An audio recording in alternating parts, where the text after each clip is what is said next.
Welcome into your ESPN headline. I'm Tony Collins, joined by ESPN NFL insider Dan Graziano. Dan, Giants running back Brandon Jacobs took to Twitter to announce his retirement. Jacobs played with the Giants for 8 of his 9 seasons, winning 2 Super Bowls. The 31-year-old will finish his career with a Giants franchise record of 60 rushing touchdowns.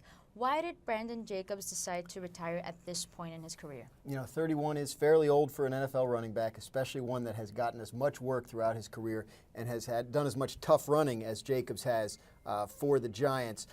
He also recently had knee surgery, missed the final few games of this year after knee surgery. It was a very major surgery to replace cartilage in his knee, and he had said the other day when we talked to him on Monday that he might try and give it a go and come back, but it sounded like a pretty faint hope, and I think Jacobs was done.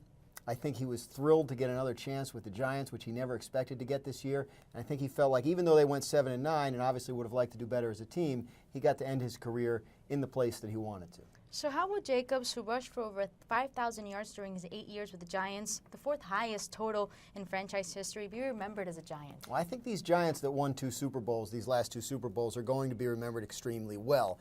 They'll come back for, tributes to the teams that have won on anniversaries, 10-year, 15-year, 20-year anniversaries. And I think Jacobs is the kind of guy that will be remembered fondly. He took a lot of heat from fans about not being able to pick up 4th and 1 or run on a goal line, but because he was a great big guy that they expected to just blow people up all the time. But when you look at his body of work, you look at the passion he brought to it, you look at the intensity he brought to it, you look at the way he functioned as sort of a leader in that locker room in his later years, I think Giants fans will remember Brandon Jacobs very fondly.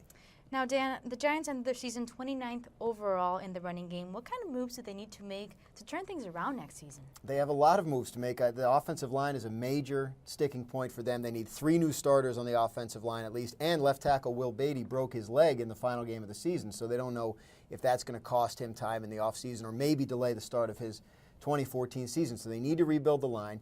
Running back David Wilson, their first-round pick from 2012, missed the final 11 games of this season with a neck injury. They're not sure he's going to be ready to play. He's got another doctor's appointment in January that's going to help determine whether he needs surgery, whether he can play again.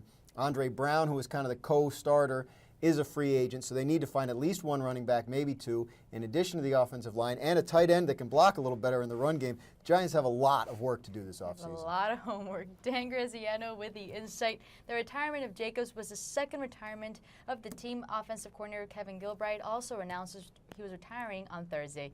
I'm Tony Collins with your ESPN headline.